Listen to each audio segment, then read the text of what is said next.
उत्तरी रेलवे मजदूर यूनियन के राष्ट्रीय महामंत्री बीसी शर्मा जी हमारे बीच हैं। और देखा जाए तो अभी ओल्ड पेंशन स्कीम को लेकर जो है दिल्ली के रामलीला मैदान में लाखों लोग जमा हुए, लेकिन सरकार पे कोई असर नहीं हुआ। सर क्या कहेंगे? पहले तो 10 अगस्त वाले न्यूज चैनल पर जो भी वक्ता ने कहा वो उसकी अपनी राय है, जिसकी पुष्टि नेशन न्यूज इंडिया नहीं करता। धन्यवाद। देखिए कि शो नहीं कर रहे हैं, सरकार के ऊपर प्रेशर है बहुत जी।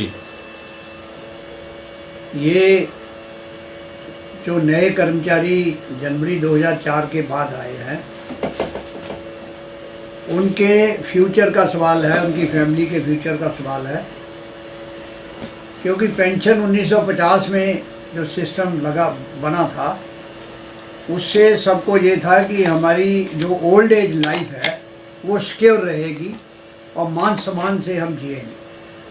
इसलिए भारत सरकार ने सोच के ये पेंशन ओपीएस जो है, old pension scheme, liberalise pension scheme भी कहते हैं उसको स्टार्ट किया था, जिसके अंदर पहले तो एवरेज सिस्टम था कि 10 महीने की एवरेज निकाल के उसका लास्ट पे का वो पेंशन बनाते थे। उसके बाद काफ़ी सालों से लास्ट पे ड्रान का 50% है। तो साथ साथ में ये था कि अगर पेंशनर की डेथ हो जाती तो उसकी विडो को पेंशन मिलती है ओल्ड पेंशन में।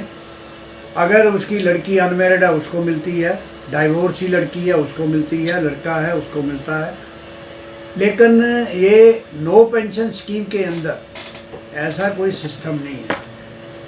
इसी तरह जो पुराने आदमी रिटायर हुए हैं उनको जो प्रोविडेंट फंड कटता था और उसको जमा होता रहता था, उसको माइनर का इंटरेस्ट मिल के लास्ट में 100% जो है प्रोविडेंट फंड विद इंटरेस्ट उसकी पेमेंट होती थी।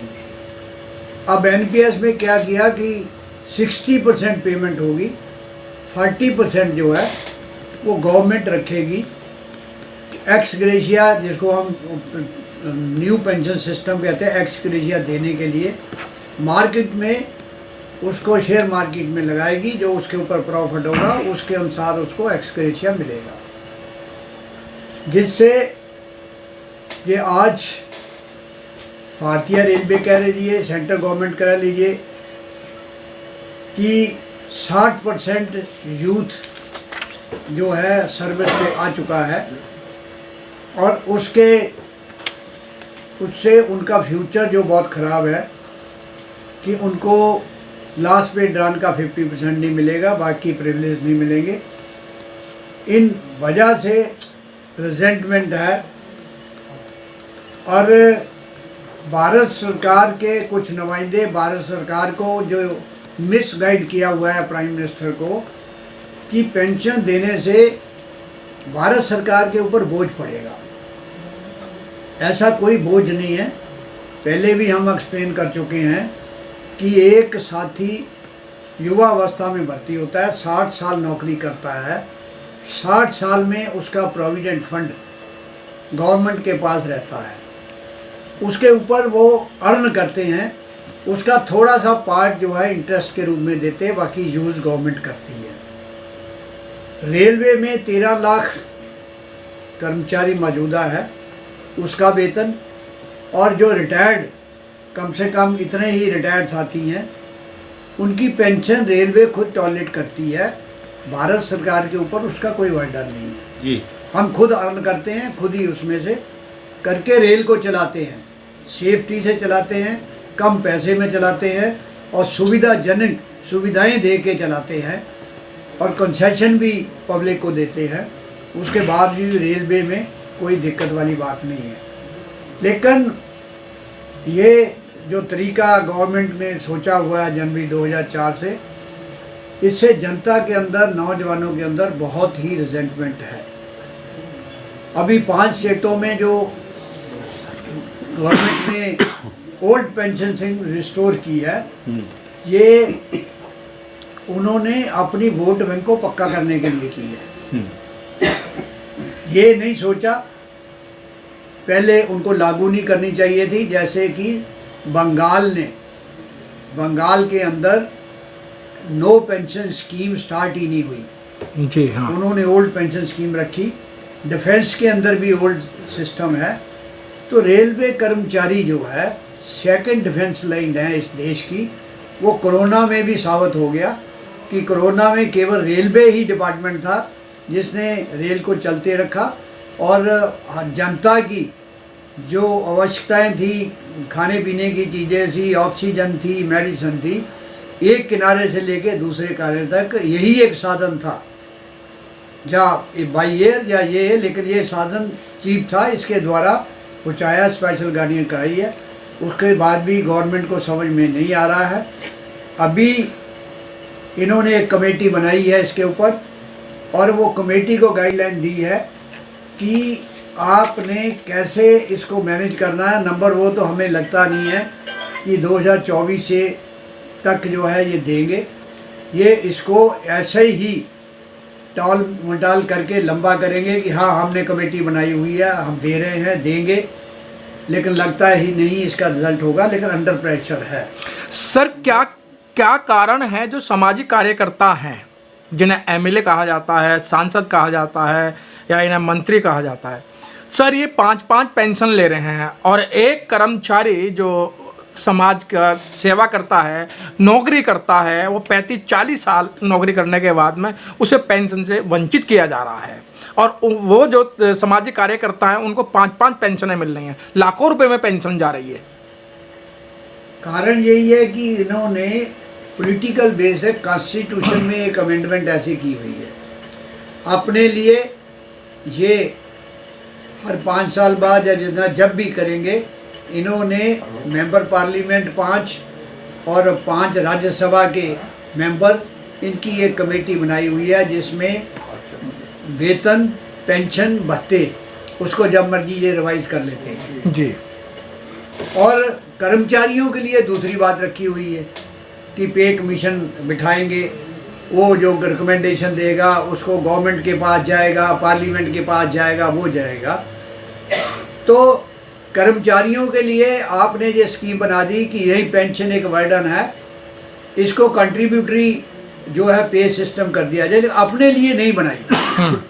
4 नहीं है, 8 पेंशनें ले रहे हैं। अभी पंजाब गवर्नमेंट ने 1 मैन 1 पेंशन की है। उस समय जो पुराने एमएलए थे उनको तकलीफ हो गई, जी हमारे साथ तो धोखा हुआ। अरे तुम्हारे साथ धोखा हुआ, जो कर्मचारी 35 साल 40 साल सर्विस करके करता है, उससे कोई गलती हो जाती है तो उसकी पिछली सर्विस ख़त्म, कुछ नहीं मिलता। उसको आपने ये कर दिया कि आपको कंट्रीब्यूटरी पेंशन देंगे, जो पेंशन नहीं है, वो एक एक्स ग्रेशिया है, और जिसके अंदर प्रॉफिट के ऊपर मिलता है, क्योंकि उसमें पीपीओ नहीं इशू होता। पेंशन में पीपीओ इशू होता है, तब उसको पेंशन मानेंगे हम। फैमिली पेंशन हो तब भी पीपीओ इशू होता है। तो इसलिए ये जो गवर्नमेंट की सोच है गलत है, गवर्नमेंट को सोच बदलनी पड़ेगी, और ये 2024 में कर्मचारी इसकी वोट की चोट देंगे, इनको तभी समझ आएगी।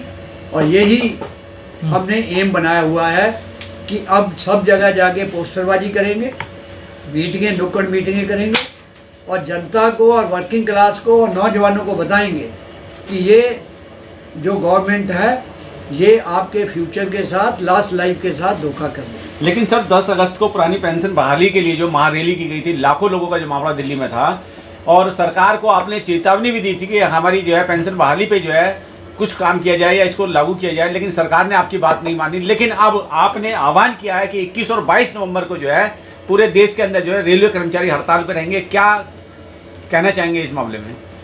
हड़ताल पे नहीं रहेंगे। हमारा आईडी एक्ट 1947 के मुताबिक एक सिस्टम है, हम लोग एसेंशियल सर्विसेज में आते हैं।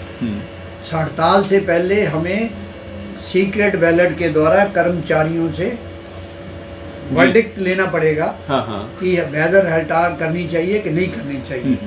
वो नवंबर में हम वो सीक्रेट बैलेट करेंगे। उसके अंदर जो वर्डिक्ट आएगा उसके मुताबिक स्ट्राइक का नोटिस दे के फर्दर स्ट्राइक पे हम जाएंगे। अगर ये नहीं माने, इन्होंने कहा ये कमेटी बैठाई हुई है जिसका सोमनाथन जो है वो चेयरमैन है। उस कमेटी में जो है डिस्कशन भी हुई है।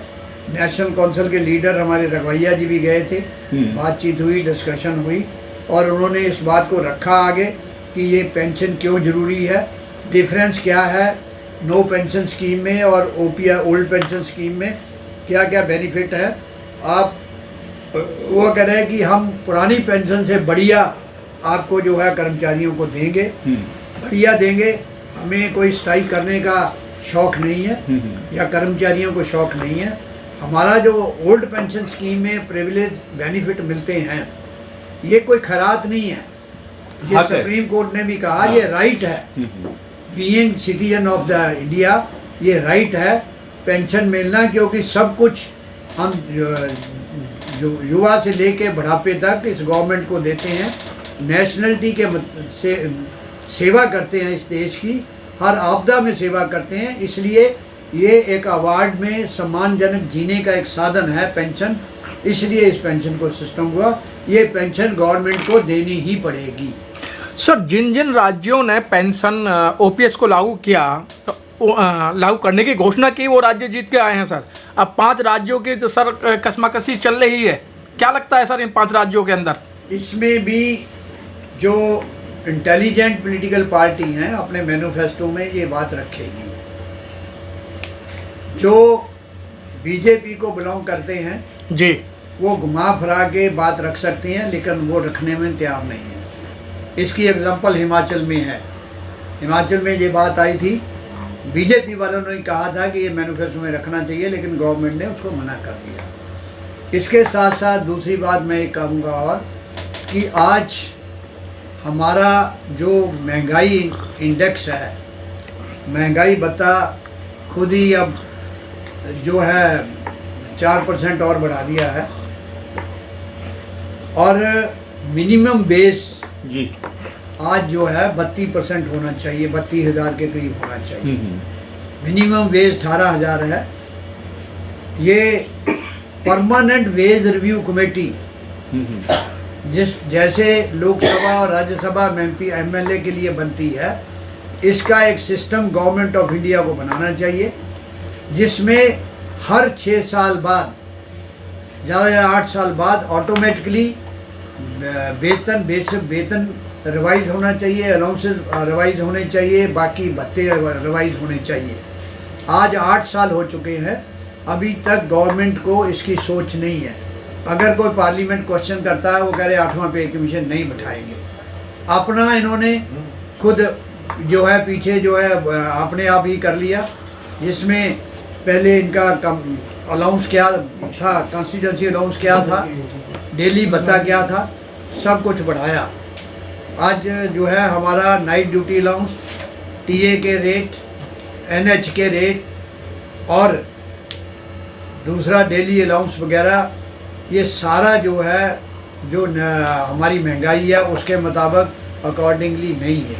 ट्रांसपोर्ट अलाउंस जो मिलता है वो भी कम है, तो इसलिए हमें गवर्नमेंट को हम चेतावनी देते हैं कि ये इस बात को भी लेंगे हम, या तो 8वां पे कमीशन टाइम बाउंड करके बिठाए, नहीं तो परमानेंट वेज रिव्यू करके हमारे वेतन जो है, वेतन और भत्ते उसको रिवाइज किया जाए। ठीक। तमाम रेलवे कर्मचारी आपकी बात को बहुत ही ध्यानपूर्वक सुनते हैं और आपकी वीडियो को भी देखते हैं। अगर कुछ संदेश की बात की जाए, उनसे कुछ अपील की बात की जाए तमाम कर्मचारियों से, तो क्या कहना चाहेंगे सर ये इस मामले को लेकर?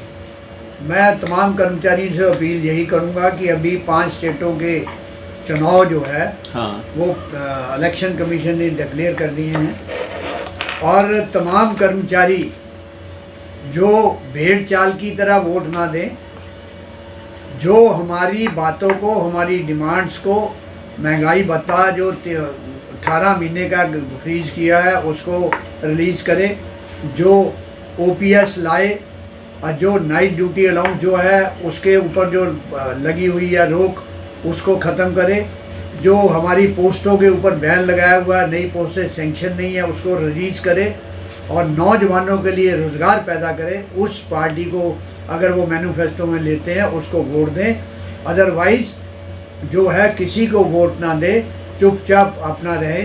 तो ये इनको एक वोट की चोट देने का तरीका हमें अपनाना चाहिए। अदरवाइज ये गवर्नमेंट अगर दोबारा आ गई, ये टोटली अडानी, अवानी और दूसरे लोगों को सारे एसेट्स जो बचे हैं गवर्नमेंट के, जो 6% के करीब ऑर्गेनाइज सेक्टर है, इसको टोटली